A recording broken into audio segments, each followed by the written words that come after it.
day 6, I think. And today I am thinking a lot about quantum field, and actually it's something that I've been thinking about a lot, but basically without getting into too much detail that is quite confusing, and I'm no physicist, that's for sure.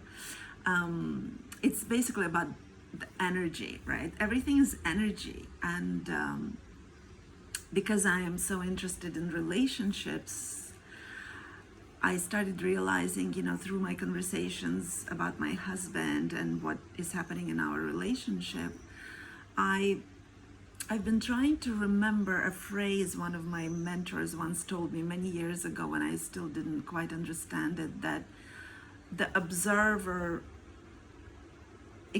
that the observed is expressed through the way observer sees them, something like that. But basically what it means to me is that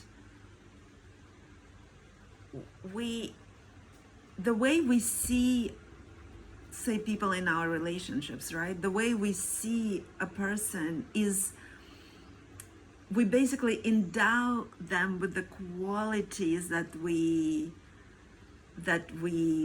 see in them.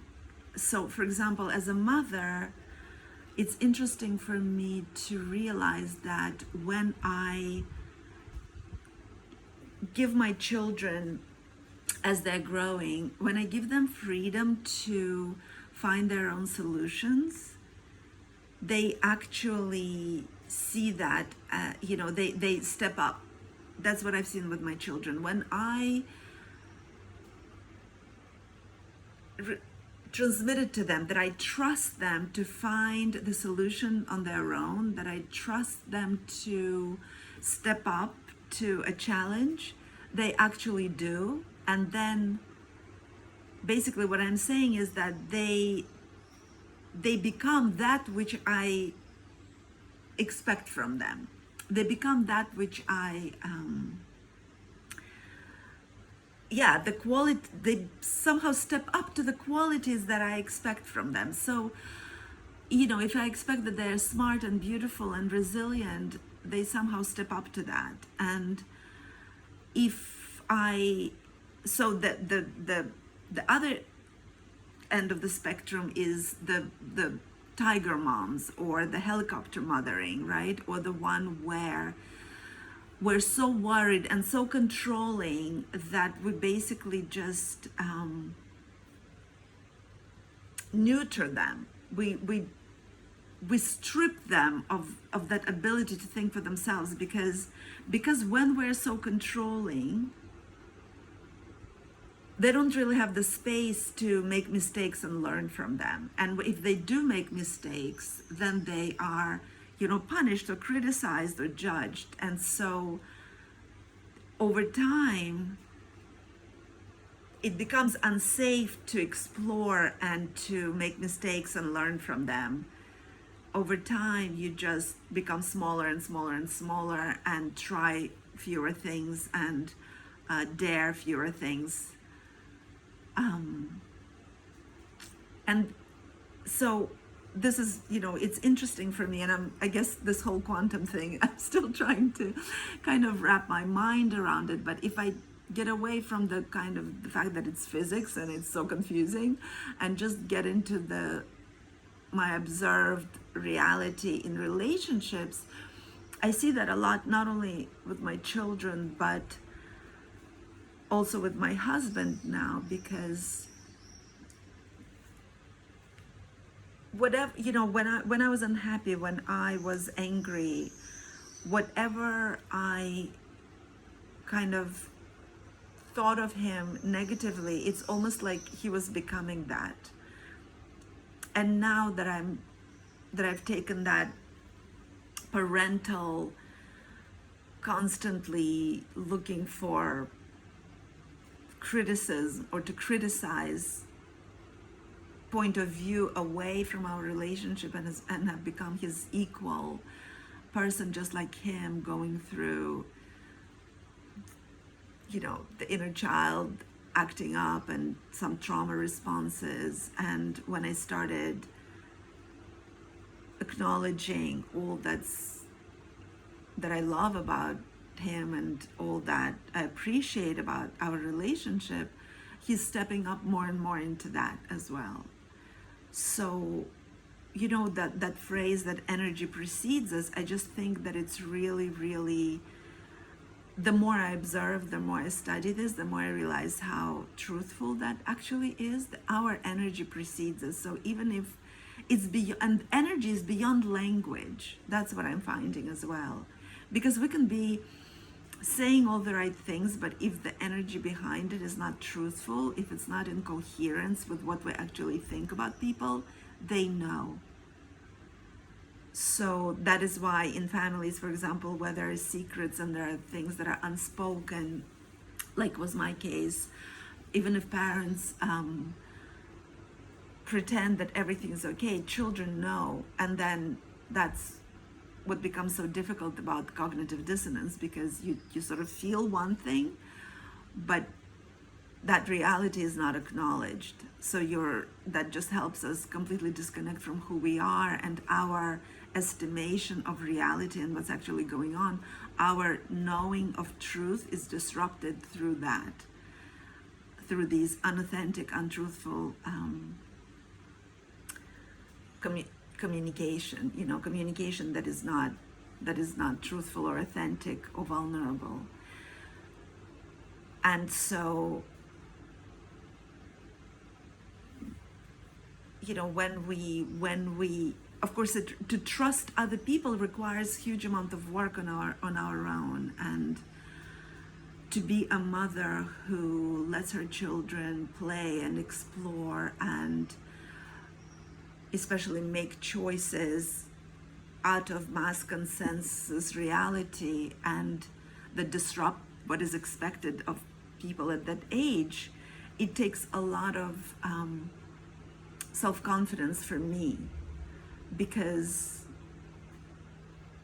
I am being sent back to my own inner world and suffering and struggles and insecurities. Because if something goes wrong, then there's a tendency to blame myself for not insisting that they continue on a path that's been set by everyone else.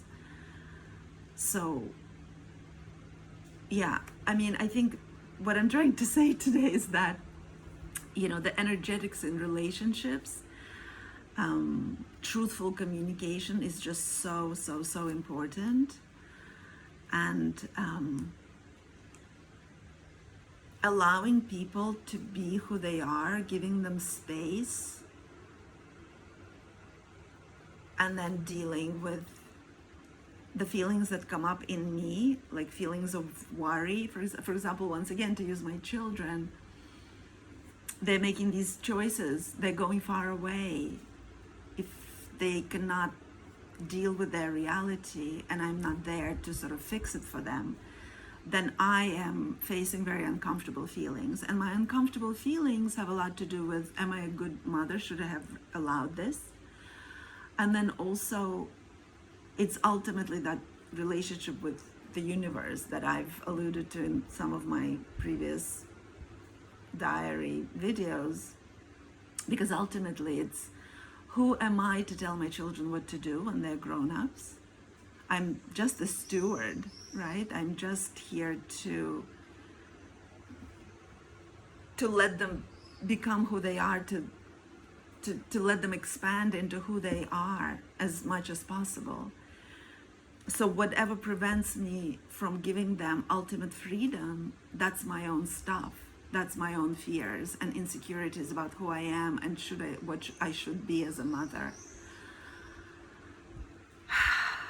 And the same thing with, romantic relationships. There is so much insecurity overall. People are so afraid to make their own decisions because they're so afraid to find themselves making mistakes. Yeah, that's, I think, what it's all about. did I, if I trusted my husband and he betrayed me, was that me being stupid or idealistic? And then, and then there is so much regret and self-criticism. So yeah, feeling, it's all about being really, really okay with who I am is what gets translated into my relationships. If I'm okay with who I am and I won't kill myself with self-judgment, I can let my children be who they are. And I can let my husband or friend to be who they are without taking whatever it is that they do personally or as any kind of act against me.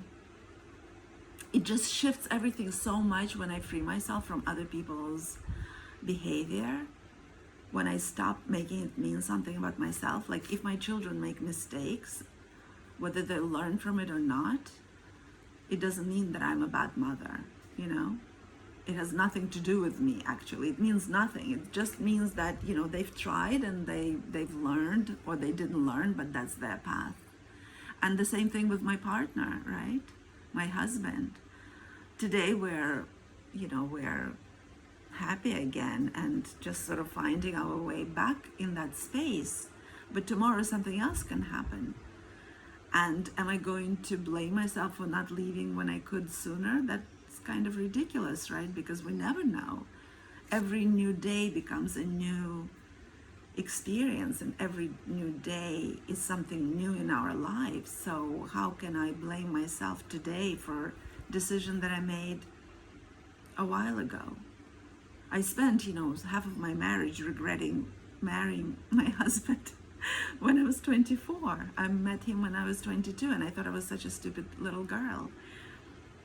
And, of course, that's just so silly and so unfair and just not true, because what I was and what I needed at 22 and at 24 is very different from what I need now. And it's okay not to want the same things. But it's that self-judgment that is actually so destructive. It's not even what other people do. It's the inner experience of how we interpret other people's behavior. And, whether we make it mean something about who we are. This is where I am today. There is so much peace, potential for peaceful existence, when we can come to that space of just allowing myself to be who I am and still feel deserving. Yeah, with all the mistakes that I've made, with all the stupid stuff that I've done. It's so human of me to have made mistakes. It's so human of me to have tried and maybe failed at some things. And that space of allowing myself to be that is just so freeing and such a release. And then from that space, allowing other people to make mistakes and not be perfect and to be who they are is also so joyful, actually. That's where I am today. That allowing myself to be who I am without any kind of perfection, even though I felt that I failed at adulting for so many years, coming to that place of acceptance and humility and compassion with myself that, life has tested me, and I've always tried to do to the best of my abilities, and sometimes it produced results that are recognized by all, and sometimes it didn't, and that's okay. And then from this place, allowing other people to also be who they are and make mistakes and everything is just such a freeing place to be. Anyway, I think I was all over the place today. There's so much that I'm absorbing these days, and so much I'm trying to make sense of. So sometimes these videos just come out very incoherent. But I want to continue showing up daily, even if my message is not very clear. And I will continue to do so. This is where I am today. See you tomorrow.